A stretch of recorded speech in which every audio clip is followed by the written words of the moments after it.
My name is Bethany Fletcher. I'm 28 years old. 15 minutes before our flight to Europe, my parents slipped my passport out of my bag and watched me panic at the airport gate. They spoke to the staff like calm, responsible adults, shaking their heads while I tore through my suitcase. "She's always careless," my mom said. My sister laughed and said, "Guess you're staying home to watch the dog." I didn't argue, I didn't cry. I just said, "Fine." For 16 years, they'd trained me to believe being left behind was my fault. So while they posted photos from Rome, I drove to a nursing home in Cedar Falls to visit my grandmother. That's when I found the truth they never thought I'd see. And one phone call from a 79-year-old woman didn't just ruin their vacation. It exposed 16 years of lies and put something in my hands they never meant to give me. This is that story. I was 12 when I learned my place in the family. It was 2007. Summer. My sister Vanessa was 15, and my parents sat us down at dinner to announce the big family vacation, Disneyland. A week in California.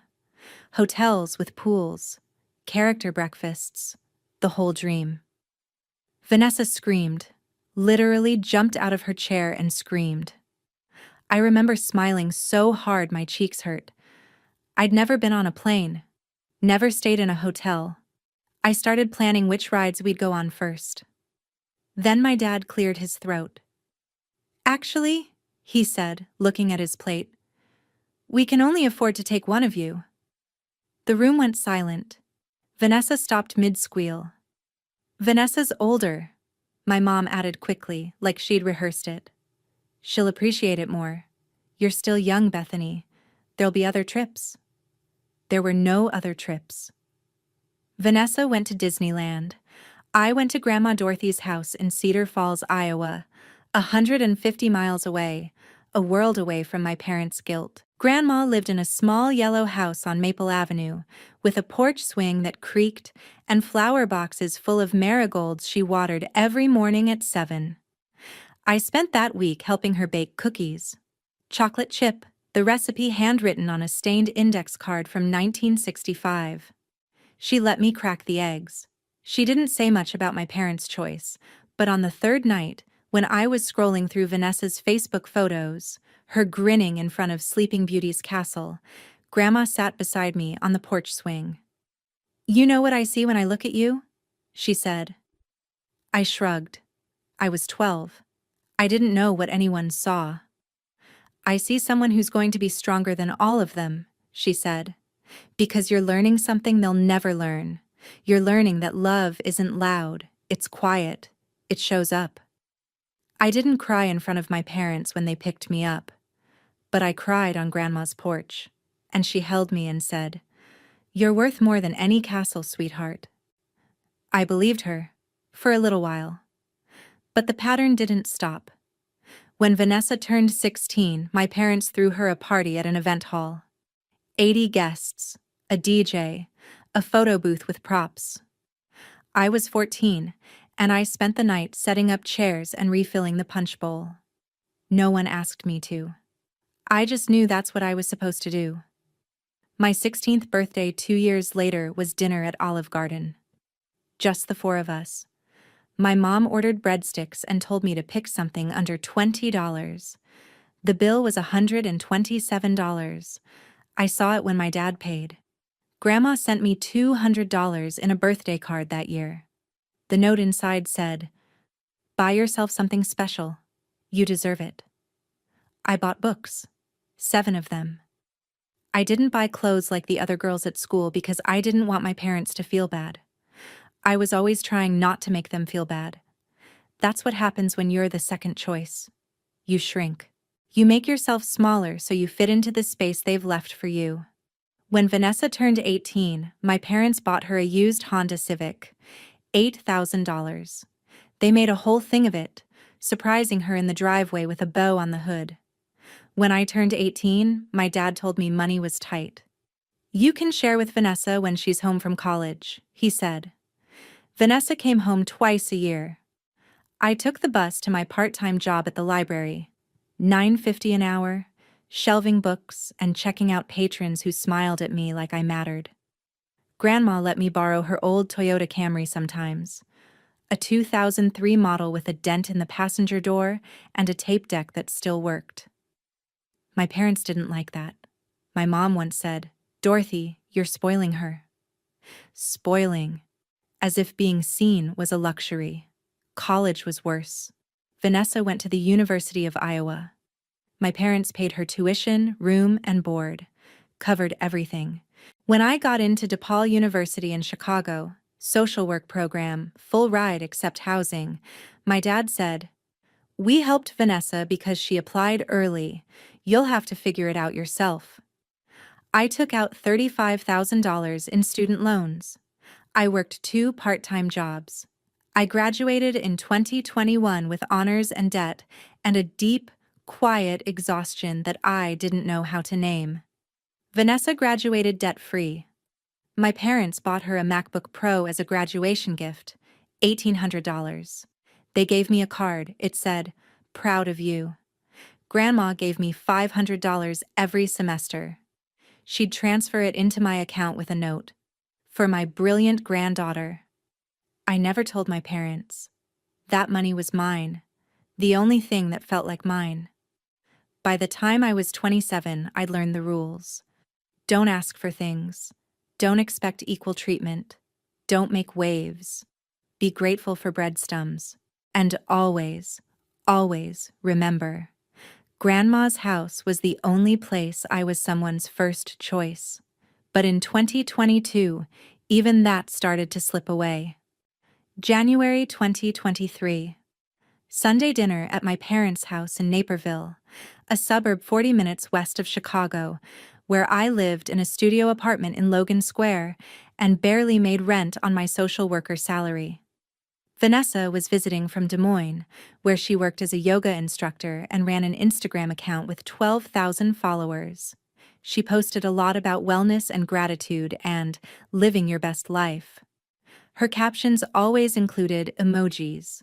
We were halfway through the lasagna when my dad stood up, wineglass in hand. "I have exciting news," he said. His face was flushed, happy. "We're going to Europe this summer, Paris, Rome, Barcelona. 12 days, all 4 of us." Vanessa gasped. She actually gasped, hand to chest, like she was in a movie. I set my fork down slowly. "All 4?" I said. My voice sounded strange, small. My mom smiled at me. It didn't reach her eyes. "Of course, honey, it's a family trip." Vanessa was already pulling out her phone.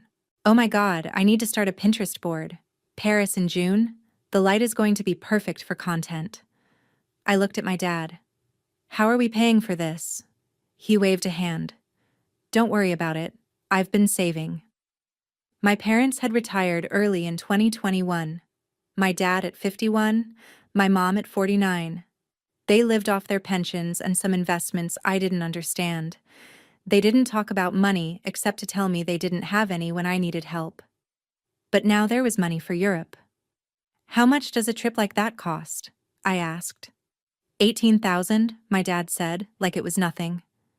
$450 per person? Flights? Hotels? Some tours? We'll split the meals. $4,500. I had $800 in my checking account. I still owed $28,000 on my student loans. "I don't know if I can afford—" "We're covering it," my mom interrupted. "It's a gift. A family gift." I should have been happy. I should have said thank you. Instead, I felt my stomach twist. Because in 16 years of being the second choice, I'd never been included in something this big. And I didn't trust it. Over the next few months, Vanessa turned the trip into a full-time project. She created a group chat called Fletcher Family Europe and flooded it with links. Hotels with balconies, Michelin-starred restaurants, tours of the Louvre that cost €60 per person. "We're not doing the cheap stuff," she texted one night in February. "This is a once-in-a-lifetime thing." I researched free museums, parks, walking tours. Vanessa replied, Ugh, Beth, we're not backpacking. This is a real vacation. My mom chimed in. Bethany, maybe buy some nice clothes? Vanessa's followers might see the photos. I spent $600, 3 months of savings on 2 dresses and a pair of shoes. I felt sick buying them. Vanessa posted a photo of herself in a Revolve haul. $1,200 worth of outfits. The caption said, "Packing for Europe with fam #blessed." One of her followers commented, "Your parents must be so generous." I stared at that comment for a long time. My parents retired early. They didn't work. Where was the money coming from? In mid-March, I tried calling Grandma. I called her every Sunday, like clockwork. 10 a.m. my time. She'd tell me about her week, about the books she was reading, about the birds at her feeder. But that Sunday, no one answered. I called again. Nothing. I called my dad. "Oh," he said, casual, annoyed. "Didn't we tell you? Mom's at Maplewood now, the nursing home. She had a stroke last November. She's fine, just needs care." November. It was March. 4 months. No one told me. A stroke? My voice cracked. "Dad, it's been 4 months. Why didn't anyone—" "You're busy with work," he said. "We didn't want to worry you. She's fine, Bethany." "What's the address?" He sighed. "Maplewood Nursing Home, 428 Oak Street, Cedar Falls. But don't bother her too much. She needs rest." I hung up. I sat on my couch. I stared at the wall. Then I got in my car and drove. 150 miles, 2.5 hours west on I-88. Then I-80. The Iowa flatlands stretched out gray and endless under a March sky that looked like old paper. I arrived at Maplewood just after noon. It was a low brick building with a parking lot half empty and a sign out front that needed repainting. I walked to the front desk, and the receptionist, a young woman with tired eyes, asked me to sign the visitor log. I looked at the page. The last name before mine was Diane Fletcher, February 10th. My mother. Over a month ago, a 15-minute visit to drop off toiletries. Is that the only log?" I asked. The receptionist nodded. "Family doesn't visit much here." I walked down a hallway that smelled like disinfectant and something underneath it. Something sour and human. Room 314. The door was half open. Grandma was in the bed by the window. Thin. So much thinner than I remembered. Her hair, white and uncombed, hung past her shoulders. She was wearing a hospital gown, not her own clothes. She turned her head when I walked in, and she started crying. "Bethany?" Her voice shook. "Is that really you?" I crossed the room. I sat in the chair beside her bed. I took her hand. Her left hand, the strong one, because the right was still weak from the stroke. "I'm here, Grandma," I said. "I'm so sorry I didn't come sooner." "I thought everyone forgot about me," she whispered. I couldn't speak. I just held her hand and let her cry. After a while, she looked around the room. At the empty walls. At the TV mounted in the corner, playing a game show no one was watching. "Where's your father?" she asked. "Your mother? Did they come too?" I swallowed hard. They're traveling. But I'm here." She nodded. She didn't ask more. She knew. A nurse came in, Kelly, mid-30s, kind face, with a tray of medications, pills in little paper cups. "Mrs. Fletcher, time for your meds," she said. Grandma took them without complaint. I asked Kelly, "What medications is she on?" "Blood pressure, blood thinner, thyroid meds." "Oh, and we just restocked her BP meds yesterday. Sorry for the delay." "Delay?" Kelly looked uncomfortable. "Yeah, her prescription ran out Thursday. The pharmacy didn't fill it until Saturday. She missed 2 doses. 2 days without blood pressure medication for a 76-year-old stroke patient." "We called the family contact," Kelly added. Your father. It took him a day to respond. My father, who was planning a trip to Europe. I stayed until evening. I brought Grandma tulips from the grocery store. Yellow, her favorite. I brought homemade cookies. I loaded movies on my iPad, and we watched Breakfast at Tiffany's, her favorite, while she ate 3 cookies and smiled. Before I left, she grabbed my hand. Beth, she said, can I ask you something? Anything. Did I do something wrong? Is that why no one comes anymore? I wanted to lie. I wanted to tell her everyone was just busy, that they loved her, that she mattered. But I couldn't. You didn't do anything wrong, Grandma, I said. Not a single thing. She looked at me with eyes that had taught children to read for 40 years, eyes that knew when someone was lying. Then where is everyone? I didn't have an answer. I drove home in silence. No radio, just the hum of the highway and the pressure building behind my eyes. That night, I texted my dad. I saw Grandma today. We need to talk. He read it at 8:42 p.m. Paris time. He didn't reply. June 15th. O'Hare International Airport, Terminal 1, 4:05 p.m. We were 15 minutes from boarding United Flight 986 to Paris. Gate C18. The departure board blinked our flight number in yellow. On time. My parents sat near the window, watching planes taxi on the runway. Vanessa was filming an Instagram story, panning across the terminal with her phone. OMG, Paris, here we come. The camera swept past me. I was sitting in a black plastic chair, my Herschel backpack in my lap, my boarding pass folded in my hand. I'd been looking forward to this for months. Despite everything. Despite the money I didn't have. Despite the dresses I couldn't afford. Despite the creeping feeling that something was wrong. I wanted to believe this was real. That my family wanted me there. I reached into the front pocket of my backpack to check my passport one more time. A habit. I'd checked it twice already. Once at home, once at security. It wasn't there. I froze. I unzipped the pocket fully. Empty. I dumped the entire contents of my bag onto the chair.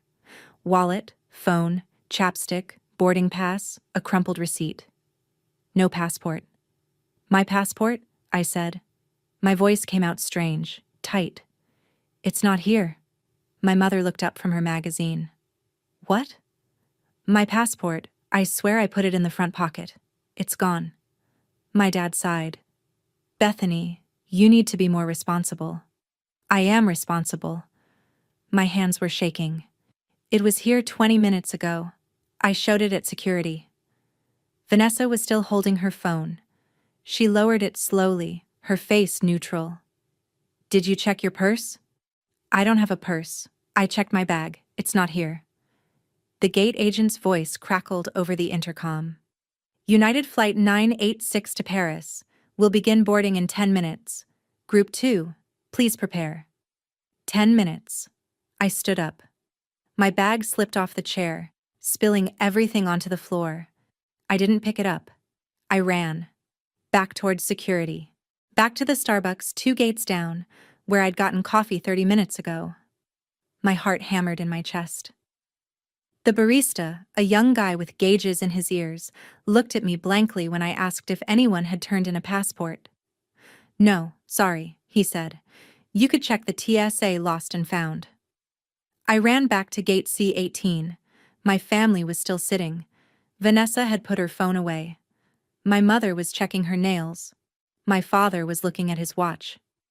Well, he said. It's not there. I checked everywhere. Bethany. He stood up, crossed his arms. This is exactly why I was worried about bringing you on this trip. You're not ready for international travel. The words hit me like a slap. I didn't lose it, I said. It was in my bag. Vanessa tilted her head. Are you sure? Maybe you left it at home. I showed it at TSA. You saw me. I didn't see you, she said. Smooth. Calm. I was ahead of you in line. That was true. She had been ahead. But my mother had been beside me. My mother had seen. I turned to her. Mom, you saw me show my passport. At security, right? She hesitated. Just a second. Just long enough for me to know. I think so, honey. But I wasn't really paying attention. The intercom again. United Flight 986. Now boarding Group 2. My father's group. My mother's group. Vanessa's group. They'd paid for seat upgrades. Premium economy. I was in Group 3. Basic. We can't miss this flight, my dad said. His voice was tight. Controlled. This trip cost $18,000, Bethany. We can't let 3 tickets go to waste because you lost your passport.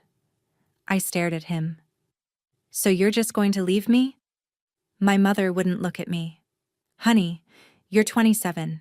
You can handle staying home. We'll bring you something nice, my dad added. Something nice. Like a souvenir could replace 12 days in Europe. Like a keychain could replace being chosen. Vanessa stood. She picked up her designer carry-on, a Prada bag I knew cost more than my rent. She walked over to me, pulled a key from her pocket, and held it out. Here, she said. My apartment key. Coco needs to be fed twice a day. 7 a.m., 7 p.m. Walk her morning and evening, and don't let her on the couch. She's not allowed. I looked at the key.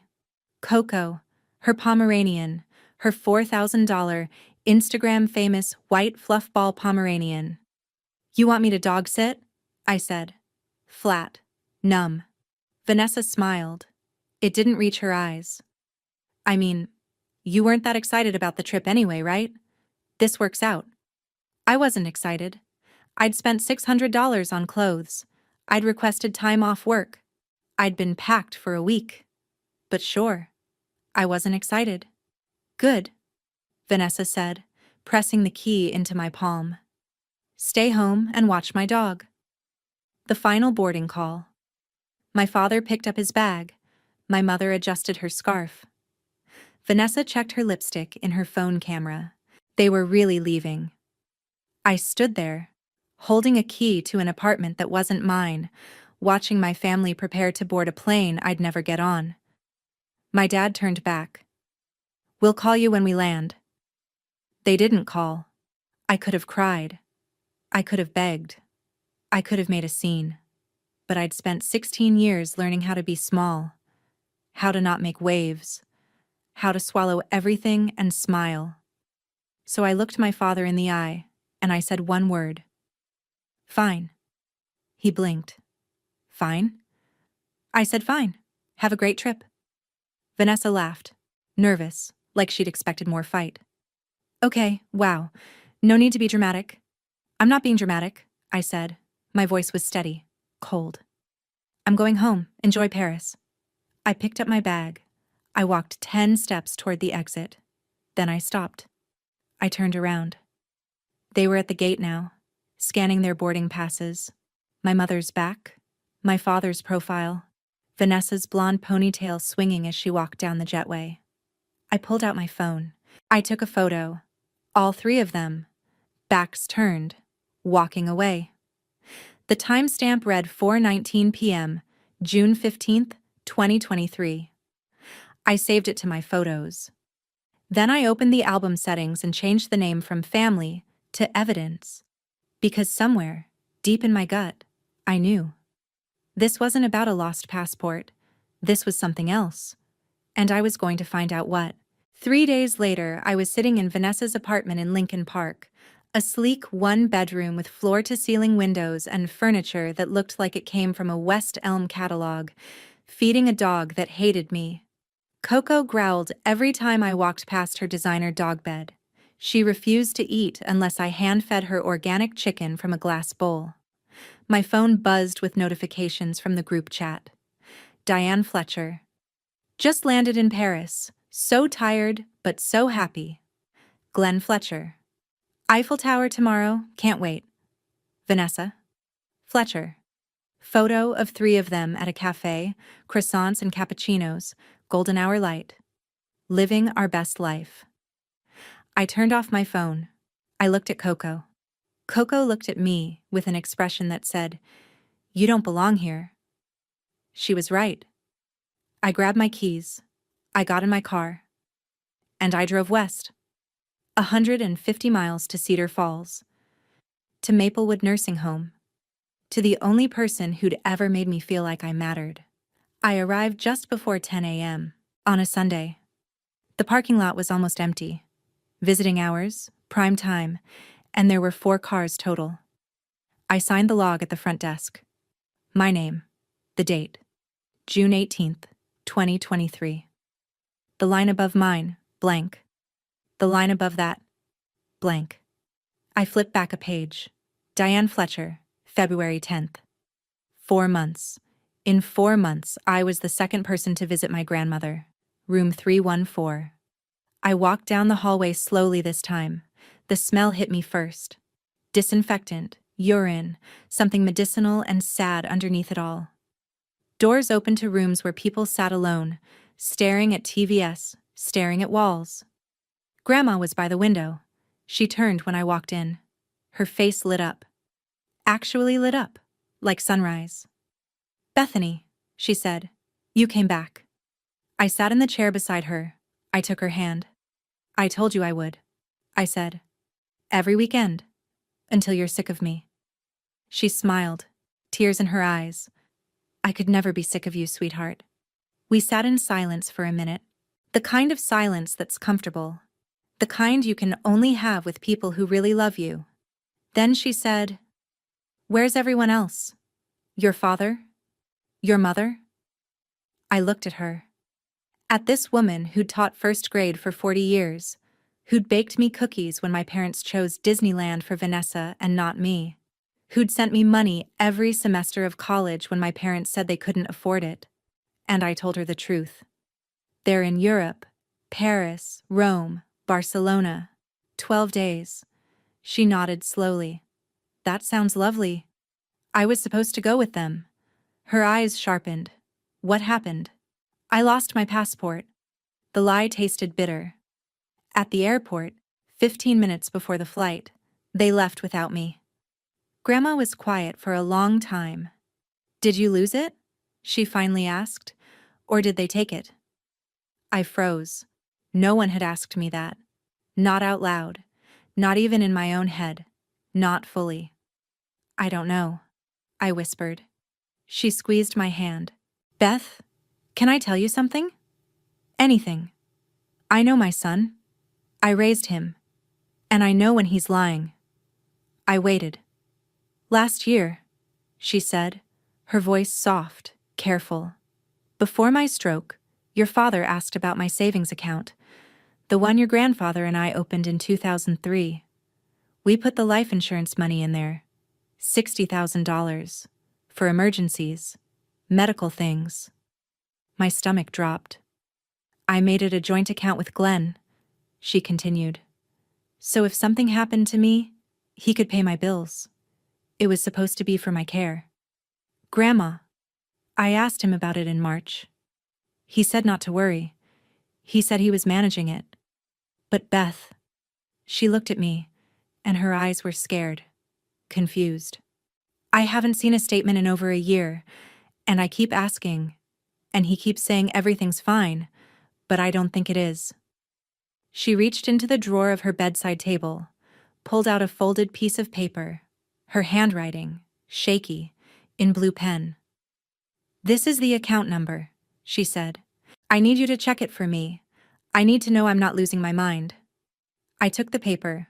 Wells Fargo, account number 4782-6891-1120.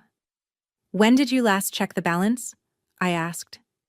2021. It had $58,200. 2 years ago, before her stroke, before my parents retired early, before they announced an $18,000 trip to Europe. I looked at my grandmother, 76 years old, thin, alone in a nursing home room that smelled like industrial cleaner and defeat, and I made a decision. "I'll check it, Grandma," I said. "I promise." The next day, I drove back to Cedar Falls with my laptop. Grandma was sitting in a wheelchair by the window when I arrived. She'd dressed herself. A cardigan I remembered from years ago. Soft yellow, the color of the marigolds she used to plant every spring. I set up my laptop on the small table beside her bed. "Do you remember your login?" I asked. She pulled out an old address book. Brown leather, corners frayed. Inside, in careful handwriting from 2018, before the stroke took some of her memory, username and password. I typed them into the Wells Fargo website. The page loaded. Current balance, $387.52. Grandma leaned forward. She wasn't wearing her glasses. "How much is left, dear?" I couldn't say it.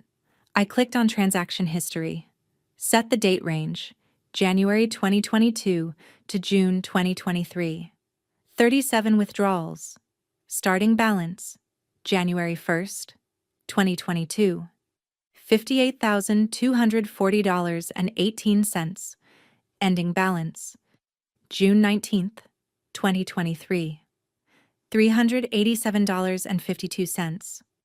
I scrolled through the list. My hands were shaking. March 8th, 2023. Minus $15,000. Memo. Family trip deposit. April 12, 2023. Minus $8,000. Memo. Travel expenses. May 5th, 2023. Minus $12,000. Memo. Europe reservations. February 14th, 2023. Minus $20,000. Memo. Medical expenses. I stopped on that one. Medical expenses. Valentine's Day. I opened another tab. Typed Vanessa Fletcher Apartment Chicago into Google. Her Instagram came up. A post from February 20th. A photo of a key in her hand. A window with a city view. The caption, "New place alert. Thanks Mom and Dad for the down payment $20,000 from my grandmother's medical fund to buy my sister an apartment." While Grandma sat in a nursing home, missing medication refills, wondering why no one visited, I looked at her.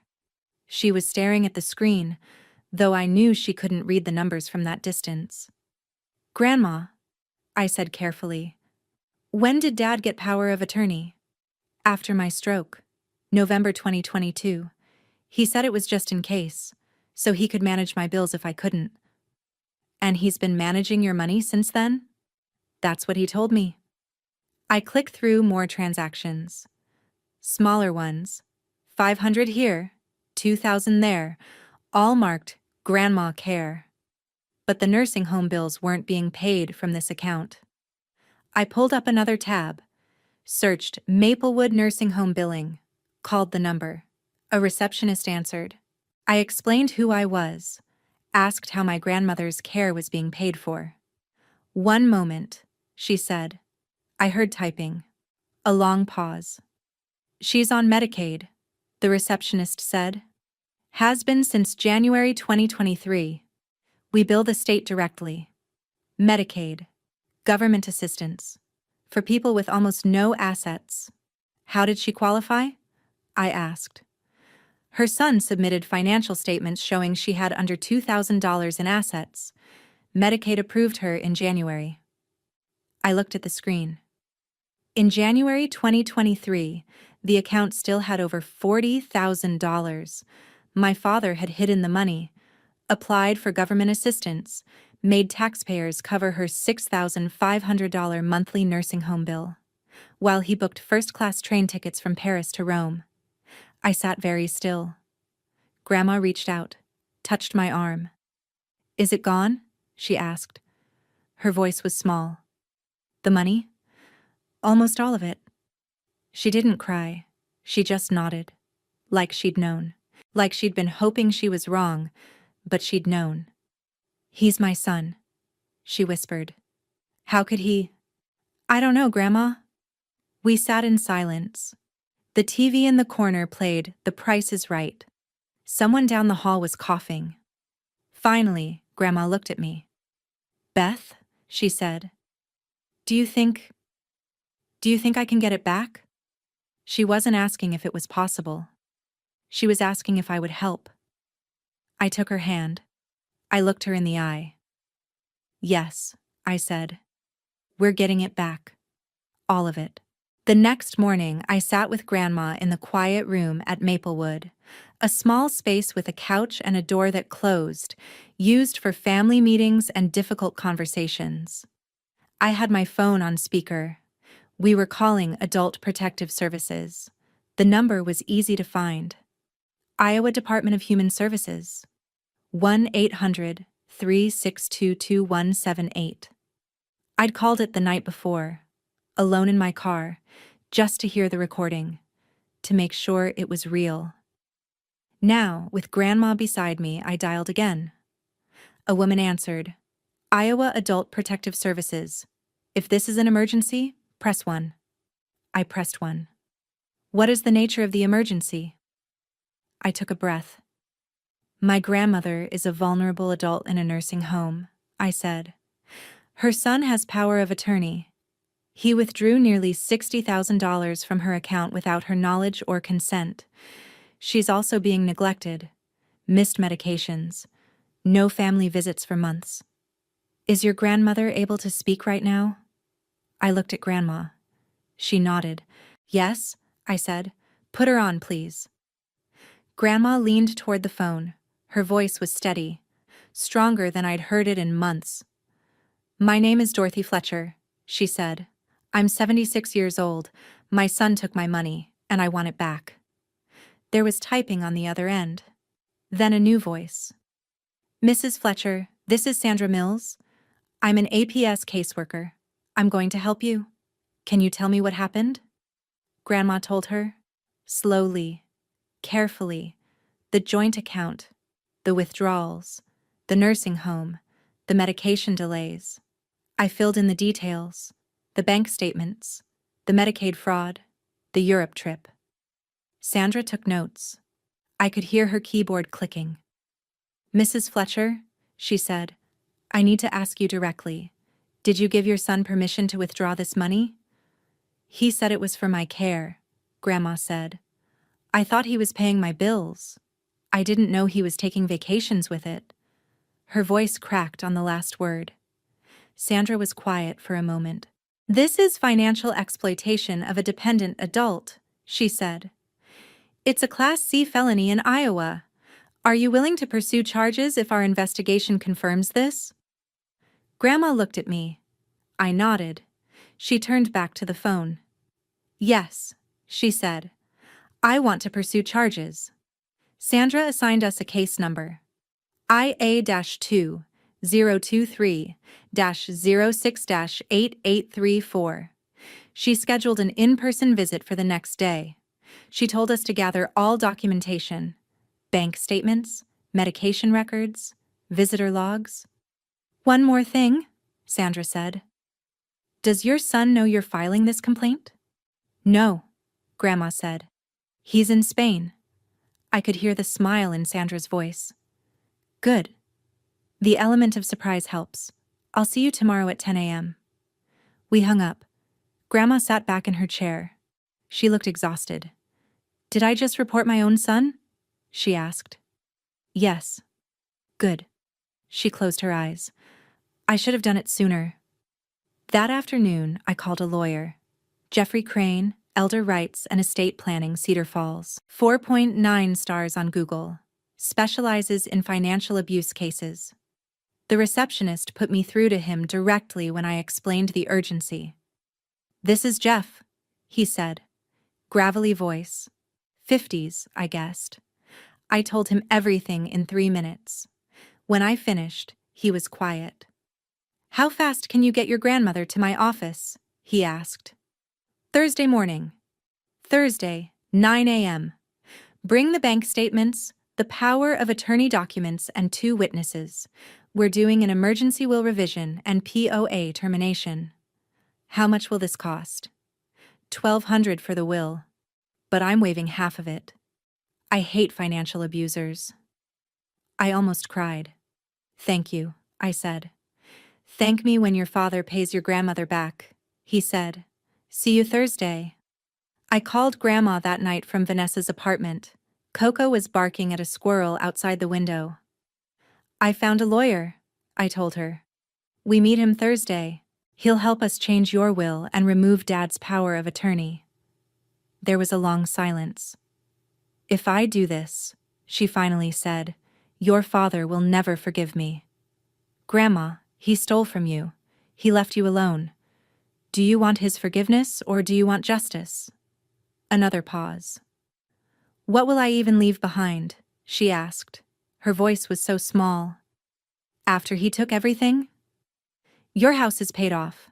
That's $120,000 in Cedar Falls real estate. You have your antique furniture, your wedding china, Grandpa's pearl necklace. You have more than you think. And it should go to someone who loves you, not someone who abandoned you. I heard her breathing on the other end. You're right, she said. I'm doing this. Thursday, 9 a.m. I'll pick you up at 8:30. Beth? Yeah? When do they come home? Your parents? I checked Vanessa's Instagram, her latest post, a sunset in Barcelona. The caption said, "Last night in Europe." They land Sunday, June 25th, I said. So we have 4 days. Exactly. Sandra Mills came to Maplewood the next morning at 10 a.m. sharp. She was a black woman in her 40s, kind eyes but no nonsense. She carried a clipboard and a digital recorder. She interviewed Grandma for an hour, recorded everything, asked about the withdrawals, the medication delays, whether she felt safe. She photographed the medication logs, the visitor logs, the room. Before she left, she turned to me. You did the right thing calling us, she said. Then she looked at Grandma. Mrs. Fletcher, I've seen hundreds of these cases. Adult children who see their parents as ATMs. You're not alone. Grandma nodded. I feel so foolish. Don't, Sandra said firmly. Abusers rely on trust. That's not your fault.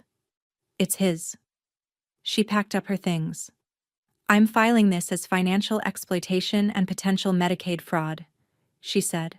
I'll notify your son within 72 hours. But since he's out of the country, I'll mail a certified letter to his home address. He'll get it when he returns. Perfect timing. Thursday morning, I drove Grandma to Jeffrey Crane's office. It was a small building on Main Street in Cedar Falls. Second floor, elevator access. 2 paralegals, Emily and Marcus, served as witnesses. Jeffrey read the new will out loud. I, Dorothy Ann Fletcher, being of sound mind and body, do hereby revoke all previous wills and codicils. I leave my entire estate, including but not limited to my home at 428 Maple Avenue, Cedar Falls, all personal property, antiques, jewelry, and financial assets, to my granddaughter, Bethany Marie Fletcher, as sole beneficiary. He paused. I specifically exclude my son, Glenn Fletcher, my daughter-in-law, Diane Fletcher, and my granddaughter, Vanessa Fletcher, from any inheritance. This exclusion is intentional and made due to financial exploitation and willful neglect during my time of vulnerability. Grandma signed. The witnesses signed. The notary stamped. 9:47 a.m., June 22nd, 2023. Glenn Fletcher's power of attorney was terminated at 9:50 a.m. Mine was activated at 9:51 a.m. When will he find out? Grandma asked. Jeffrey smiled.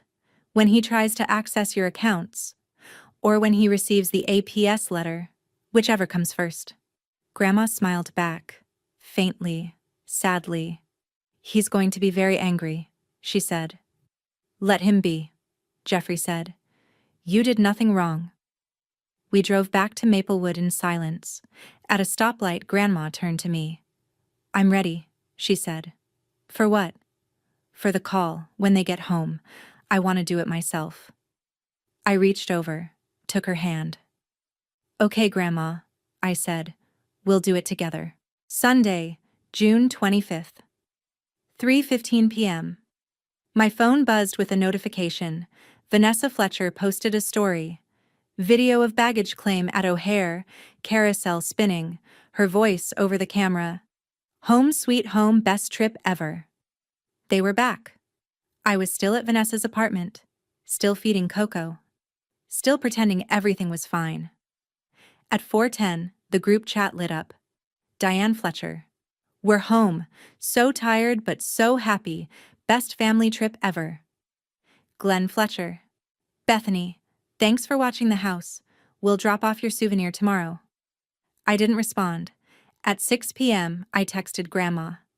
They're home. Are you ready? Her reply came immediately. Call them at 6:30. I'll be listening. I drove to Naperville, parked outside my parents' house, a brick colonial with a 2-car garage and a lawn my dad mowed every Saturday. The lights were on. I could see them through the kitchen window. My mom was cooking. My dad was unpacking. Vanessa was probably upstairs, editing photos. At 6:28, I called Grandma on my cell. She answered on the first ring. I'm ready, she said. I'll stay on the line. You won't be alone. Thank you, Beth. At 6:32, the landline at my parents' house rang. I watched through the window as my dad picked up the kitchen phone. Hello? Grandma's voice, calm and clear through my cell speaker. Hello, Glenn. It's your mother. I saw my dad's face change. Surprise. Then something else. Guilt, maybe. Or fear. Mom, hey. He sounded too cheerful, too bright. We just got back from Europe. How are you? I'm well, thank you. I wanted to call while you're all together. Is Diane there, Vanessa? He hesitated. Yeah, hold on. He put the phone on speaker, called out to them. Through my cell, I heard shuffling. My mom's voice. Dorothy, we missed you. We brought you back some... Grandma cut her off. I don't want souvenirs. Silence. Mom, what's wrong? My dad's voice, nervous now. I know about the money, Glenn. I watched his face turn white. What money? The $58,000 you took from my account. The money your grandfather left me for medical emergencies. The money you used to take your family to Paris, to Rome, to Barcelona. My mother's gasp was audible through both phones. Dorothy, I think there's been a misunderstanding. There's no misunderstanding. I have the bank statements, every withdrawal, every lie you wrote in the memo lines, medical expenses, when you bought Vanessa an apartment, family trip deposit, when I was sitting in a nursing home with expired blood pressure medication. Vanessa's voice, shaking. Grandma, I didn't know. You laughed when Bethany stayed behind, Grandma said. Her voice was steel. You said, good. Stay home and watch my dog. While you spent my money. My dad was gripping the counter. I could see his knuckles white from where I sat in my car. Mom, listen. I can explain. I don't need explanations. I need you to know 2 things. First, Adult Protective Services will be contacting you. I filed a complaint. They're investigating you for financial exploitation and Medicaid fraud. You what? Second, I changed my will. Jeffrey Crane has the paperwork. You get nothing. None of you. Everything goes to Bethany. My mother shrieked. Actually shrieked. You can't do that. I already did. The will was signed Thursday. Witnessed, notarized. You're done. Mom, please. My dad's voice broke. We can fix this. Fix this? You left me alone for 4 months. You stole my life savings. You made me think I was losing my mind when I asked about the money. You abandoned me. The only person who didn't abandon me was Bethany. And she's the only one who deserves anything from me. Vanessa was crying. I could hear it through the phone. Grandma, I'm sorry. You're sorry you got caught, Grandma said. There's a difference. My dad, desperate now. We'll pay it back. Every cent.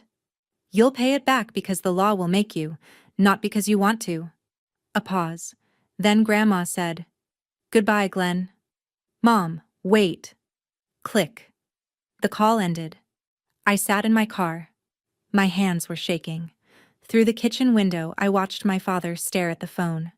My mother frozen at the stove, water boiling over, steam rising, Vanessa with her face in her hands. My dad said something. I couldn't hear it, but I could read his lips. She filed a complaint. A PS is coming. My mother turned. How did she even? And then my dad's face changed. He looked toward the window, toward where I was parked. Bethany, he said. I started my car. I drove away. My phone buzzed 14 times in the next hour. 6 calls from my dad. 5 from my mom. 3 from Vanessa. I didn't answer. At 7:20, my dad left a voicemail. Bethany, I know you're behind this. You turned my own mother against me. You have no idea what you've done. Call me back or I swear to God. The voicemail cut off. I saved it. Filed it under evidence. The next morning, a certified letter arrived at my parents' house. I knew because my mother called me 37 times. I knew because Vanessa texted me. What did you do? I knew because at 9:15 a.m., my dad left another voicemail, and this time his voice wasn't angry. It was scared. Bethany, please, we need to talk. The state they're saying please call me back. I deleted it. I called Grandma instead. They got the letter, I said. She was quiet for a moment. Good, she said. Now they know what it feels like. To lose everything. July 5th, 10 a.m., Des Moines, Iowa. My father sat across from Sandra Mills in a small conference room at the Department of Human Services building. His lawyer was there, Mark Ostroff, $400 an hour, a man with silver hair and a tired expression. My mother was there, silent, crying into a tissue. Sandra had a file in front of her, 3 inches thick. Mr. Fletcher, she said. Let's go through this step by step. She opened the file, pulled out the bank statements I'd printed at Maplewood. March 8, 2023. You withdrew $15,000 from your mother's account. The memo says, family trip deposit. Explain that. My dad's mouth opened, closed. I thought the money was for family expenses. Family expenses? Sandra repeated. Your mother is in a nursing home. Her family expenses are covered by Medicaid. So whose family are we talking about? Silence. Sandra flipped a page. April 12th. $8,000. Travel expenses. May 5th. $12,000. Europe reservations. She looked up. You took your family to Europe while your mother missed medication refills because the pharmacy couldn't reach you. Do you see the problem? My father stared at the table. The forensic accountant, Tom Bergen, 50s, glasses, leaned forward. Mr. Fletcher, did your mother benefit from any of these withdrawals? I paid for her nursing home. No, you didn't. Tom slid another document across the table. Nursing home records show Medicaid has paid for her care since January 2023. You withdrew the money before that. Where did it go? My dad's voice was barely a whisper. Travel. My daughter's apartment deposit. I thought Mom wouldn't need it. Sandra's face didn't change. You thought a 76-year-old stroke patient wouldn't need her life savings? My dad's lawyer interjected. My client made poor financial decisions, but there was no malicious intent. Sandra turned to him, slowly. Poor decisions that funded a $35,000 European vacation while his mother sat in a nursing home, asking if she'd done something wrong. She paused. I call that malicious. The interview lasted 2 hours. At the end, Sandra closed her file. You'll receive notice of a restitution hearing in 2 weeks, she said. I suggest you start liquidating assets, because one way or another, Mr. Fletcher, you're paying your mother back. July 20th, Cedar Falls County Courthouse, Judge Patricia Waldron presided. Grandma was there. I pushed her wheelchair to the front of the courtroom. My father sat on the other side with his lawyer. My mother was in the gallery, sunglasses on, face turned away from everyone. Vanessa wasn't there. The judge reviewed the evidence, bank statements, APS reports, nursing home records. My father didn't contest the facts. He couldn't. Judge Waldron looked at him over her reading glasses. Mr. Fletcher, you held power of attorney. That's a position of trust. You violated that trust in the most egregious way, by stealing from a woman who gave you life. Do you have anything to say? My father stood. His hands shook. I'm sorry, he said. I made mistakes. You made choices, the judge interrupted. Choices have consequences. She signed the order. Restitution, $58,000 principal, plus $8,200 interest, plus $3,500 in court fees and penalties. Total, $69,700. Payment due within 90 days, or monthly installments of $2,500 for 28 months. If you fail to pay, Judge Waldron said, I'll hold you in contempt, and you'll pay from a jail cell. Do you understand? Yes, Your Honor. The judge turned to Grandma. Mrs. Fletcher, I'm sorry this happened to you. The law will make sure you're repaid. Grandma's voice was soft. Thank you. We left the courthouse through the side door. My father was waiting outside. He stepped in front of us. Are you happy now? He said, looking at me. Not Grandma, me. I'm not happy, I said. I'm just not sorry. He tried to step closer to Grandma. I moved between them. Don't, I said. He looked at me for a long moment. Then he walked away. By the end of August, my father had sold everything. His 2021 Lexus, $38,000. His 401k, liquidated early. $31,000 after penalties. His Rolex watch, $8,000. Vanessa's apartment lease, broken. She lost her deposit. Moved back in with my parents. They drove a used Honda Civic now. One car between them. My father's insurance license was suspended. He couldn't work. My mother filed for divorce in September. On August 15th, my father took a plea deal. Financial exploitation of a dependent adult. Class D felony. 3 years supervised probation. 200 hours of community service at an elder care facility. $5,000 fine. Felony record. The prosecutor told me later that he was lucky. Without the plea, he could have faced 5 to 10 years in prison. His community service was assigned to Maplewood Nursing Home, the same place where Grandma had lived.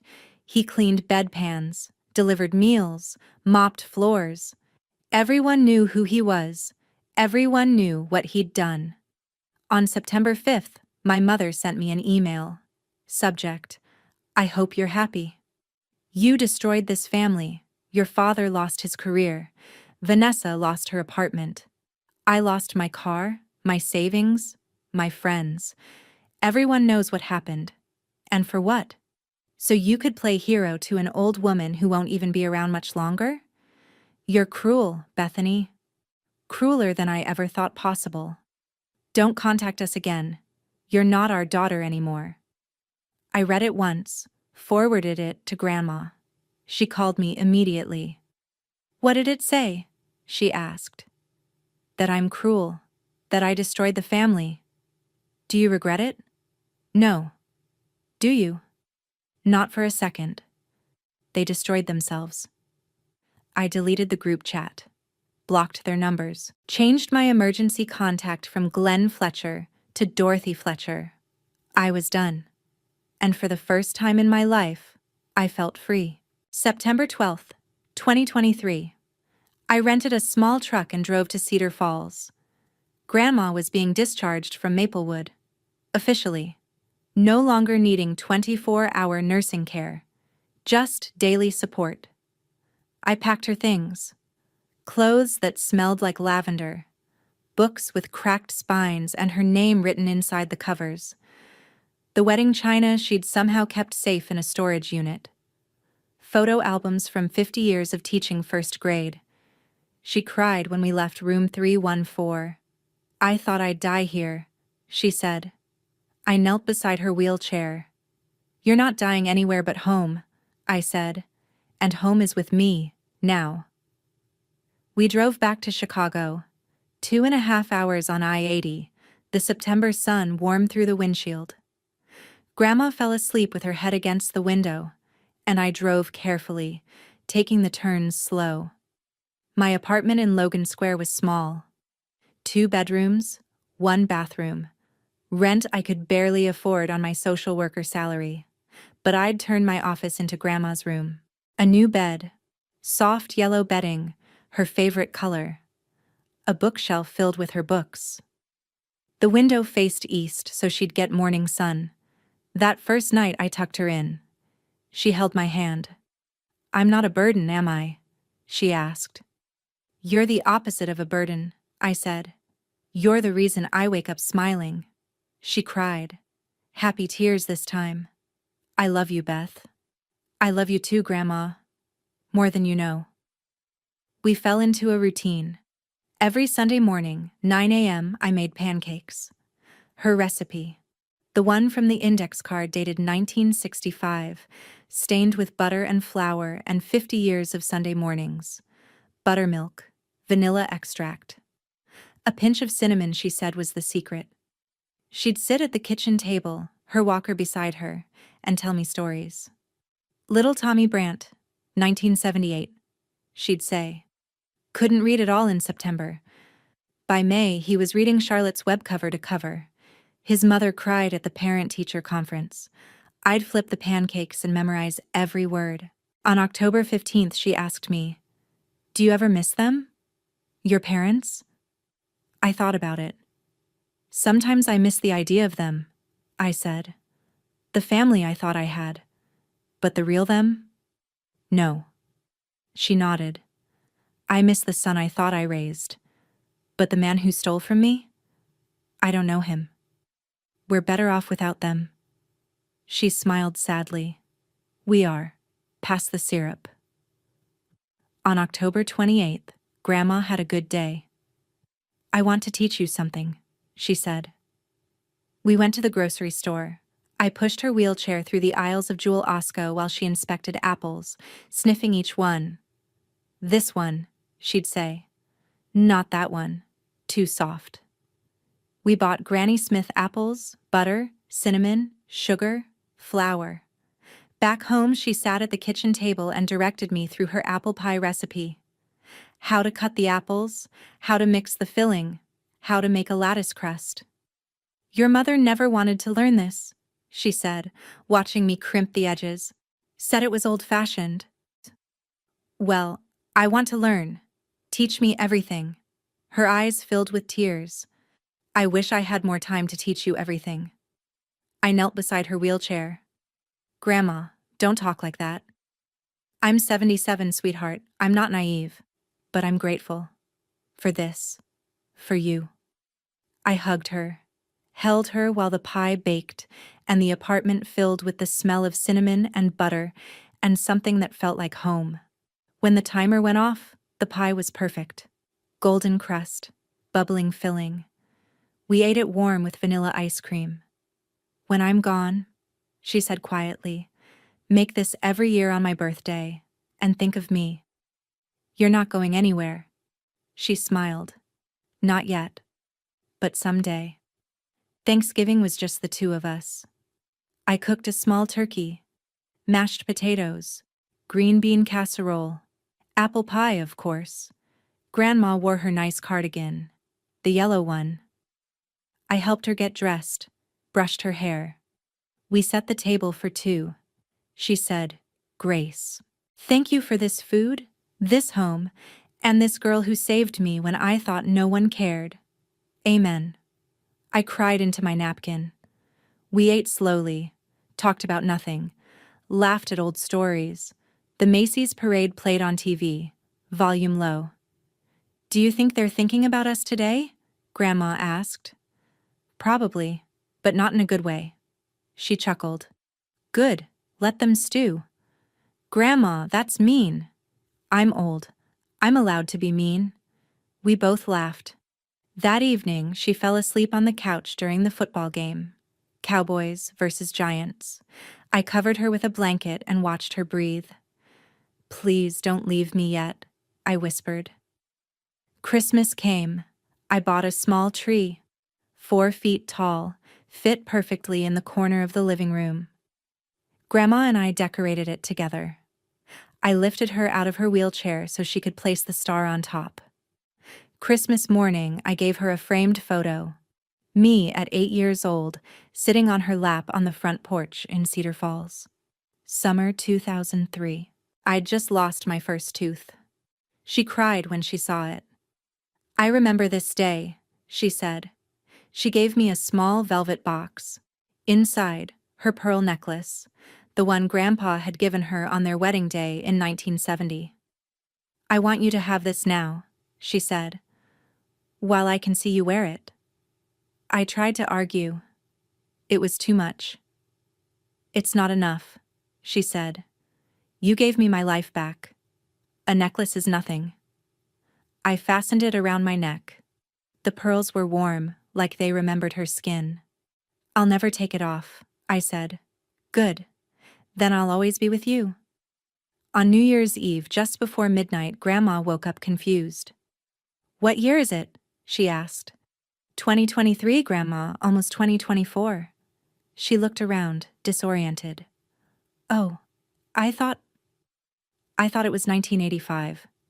It was the first time I realized we were running out of time. January 15th, 2024. 2 a.m. Grandma's cough had been getting worse for 3 days. I'd given her tea with honey, propped her up with pillows, checked her temperature every few hours. But that night, she couldn't breathe. I called 911. The ambulance came. Lights flashing. No sirens. The neighbors' lights turned on as they carried her out on a stretcher. Northwestern Memorial Hospital. Emergency room. Fluorescent lights, an antiseptic smell, and a doctor who looked too young to be a doctor. Pneumonia. Oxygen saturation 88%. At her age, post-stroke, "This is very serious," the doctor said. I stayed by her bed for 48 hours. Didn't go home, didn't sleep. She was lucid sometimes. Confused other times. On January 17th, the doctor, Dr. Patel, kind eyes, steady hands, pulled me into the hallway. "Her organs are shutting down," he said. "We can keep her comfortable, but you should consider hospice." "How long?" "Days. Maybe a week." I nodded. I couldn't speak. "Does she have advanced directives?" he asked. "Yes. No machines. She wants to go peacefully." "Then I recommend hospice, at home, if possible." I took her home.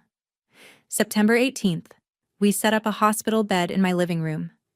Grandma didn't want to die in a bedroom. "I want to see you moving around," she said. Hospice nurses came twice a day. They brought morphine for the pain, oxygen to help her breathe. I took leave from work, sat beside her 24 hours a day. I read to her. Breakfast at Tiffany's, her favorite, even though she slept through most of it. I played Audrey Hepburn movies on my laptop, sound low, just so she could hear the music. I held her hand. Every time she woke up, she'd see me and smile. "Still here?" she'd ask. Always. On January 20th evening, she opened her eyes. Suddenly, clearly. "Beth," she said, "I need to tell you something." I leaned close. "What is it, Grandma?" "You were always my favorite. From the day you were born. Don't ever forget that." "I won't. I promise." "And don't be angry at them forever. It'll only hurt you." "I'm not angry anymore. I'm just done." "Good. Being done is better than being bitter." She closed her eyes. Went back to sleep. January 21st. She stopped eating. Barely drank water. The hospice nurse said it wouldn't be long. That night, I lay on the couch beside her bed, holding her hand. I fell asleep listening to her breathe. I woke at 6:30 a.m. on January 22nd. The light was different. Softer. Golden. Her breathing had changed. Slower. Rattling. I sat up. Leaned over the bed. "Grandma, I'm here. I'm right here." Her eyes were half open. Unfocused. Her lips moved. No sound, but I could read them. "Love you." "I love you too. So much." She exhaled. Long and slow. I waited for the next breath. 10 seconds. 20. 30. I checked her pulse. Nothing. 6:47 a.m. Sunlight coming through the window, east-facing, catching on her face. Dorothy Fletcher, 77 years old. Gone.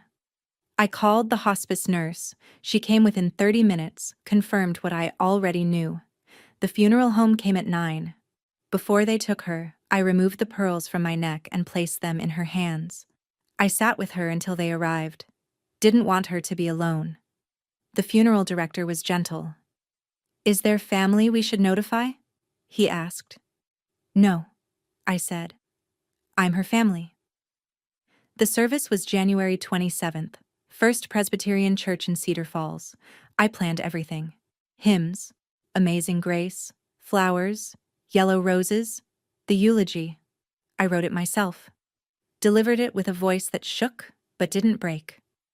47 people came. Former students, neighbors, library volunteers, people whose lives she'd touched in ways I'd never know. Not one member of my immediate family. I didn't invite them. They didn't ask. After the service, a woman in her 70s approached me. "Your grandmother taught my son to read in 1983, she said. "He's a lawyer now because of her. I'm so sorry for your loss."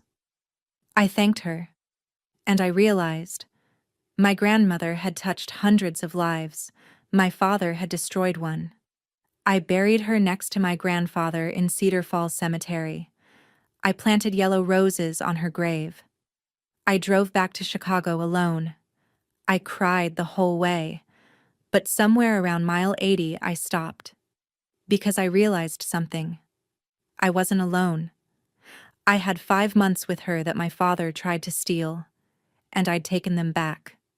I had her last words, her last smile, her pearls, and a recipe for apple pie that I'd make every October 12th for the rest of my life. She was gone, but she wasn't lost. March 2024. 2 months after Grandma died, a check arrived in the mail. Estate of Dorothy Ann Fletcher. Jeffrey Crane had sold the house in Cedar Falls, $122,000. The contents: antique furniture, wedding china, the things my father hadn't touched, had been auctioned. $23,000. Her bonds cashed. $12,000. Life insurance, updated before she died. $18,000. Total: $175,000. Minus legal fees, minus funeral costs. Net to me, $137,000. I sat on my couch, stared at the check. It was more money than I'd ever seen, and I knew exactly what to do with it. $28,000 to pay off my student loans. Every cent.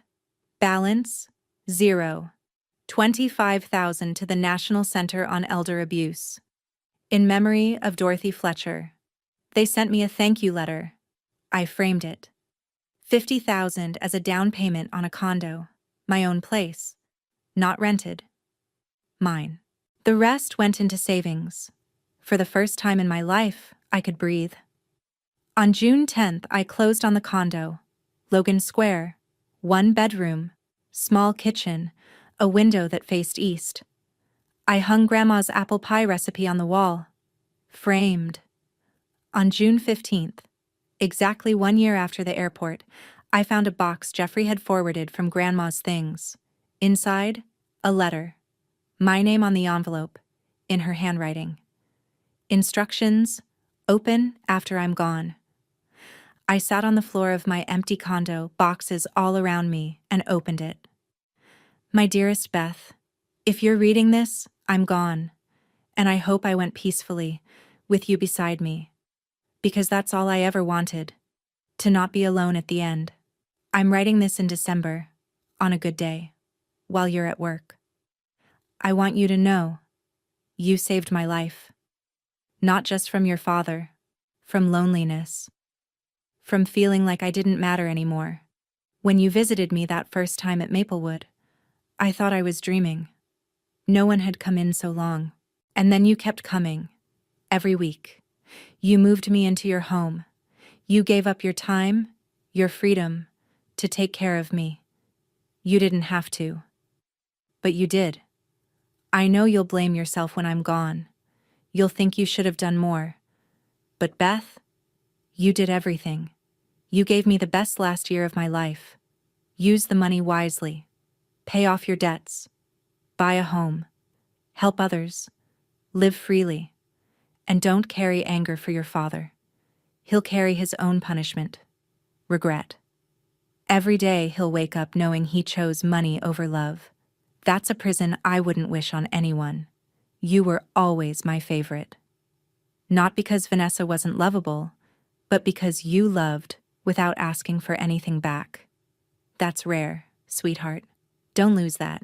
Make the apple pie every October 12th, and when you do, smile. Because I'm smiling too, wherever I am. I love you forever, Grandma Dorothy. I read it 3 times, then I cried. Not sad tears, released tears. I folded the letter carefully, put it back in the envelope, framed it beside the recipe. On October 12th, 2024, Grandma's birthday, I made the pie. Granny Smith apples, cinnamon, sugar, lattice crust. Perfect. I ate 1 slice in my kitchen. Then I drove to Cedar Falls, to the cemetery.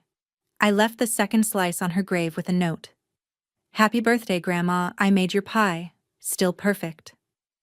I heard through a mutual acquaintance what happened to my family. Vanessa was working at Target. Her influencer career died when someone leaked the story. No sponsors, no followers, just silence. My father was working night shifts at a warehouse. $16 an hour. Felon record meant no better options. My mother had filed for divorce. Couldn't handle the shame. They lost everything. And I felt nothing. Not gloating, not sadness. Just the quiet certainty that I'd made the right choice. Now, late 2024, I'm 28 years old. I live in my condo. I work as a senior social worker, specializing in elder abuse and family trauma. Every case I take, I think of Grandma. Every Sunday, I make pancakes. I set 2 plates. One for me, one for her memory. I play You Are My Sunshine on my phone, the song she used to hum off-key every morning. I'm dating someone, Sarah. She's a teacher, kind, patient. Reminds me of Grandma in the best ways. I wear the pearls every day, and I'm okay. More than okay. I'm free. Free from the weight of being second best. Free from waiting for people who never chose me. Free from a family that only saw me as an obligation. Because I learned something Grandma tried to teach me my whole life. Family isn't who you're born to. It's who shows up. It's who fights for you when you can't fight for yourself. It's who sees you when you feel invisible. My grandmother had 47 people at her funeral.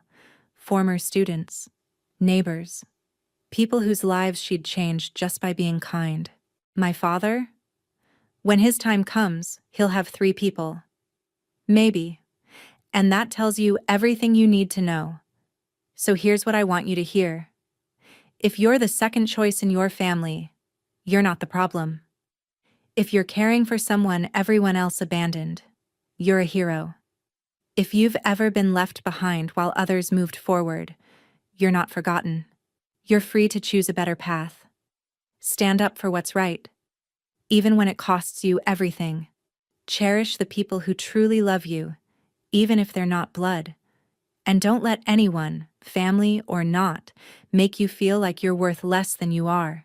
Because you're not second best. You're not a backup plan. You're someone's first choice, even if it's just your own. Rest easy, Grandma Dorothy. I'm making your pie. I'm living the life you wanted for me. A life where I'm free. A life where I matter. A life where every Sunday morning I wake up and remember. Love isn't loud. It's quiet. It shows up. And it stays.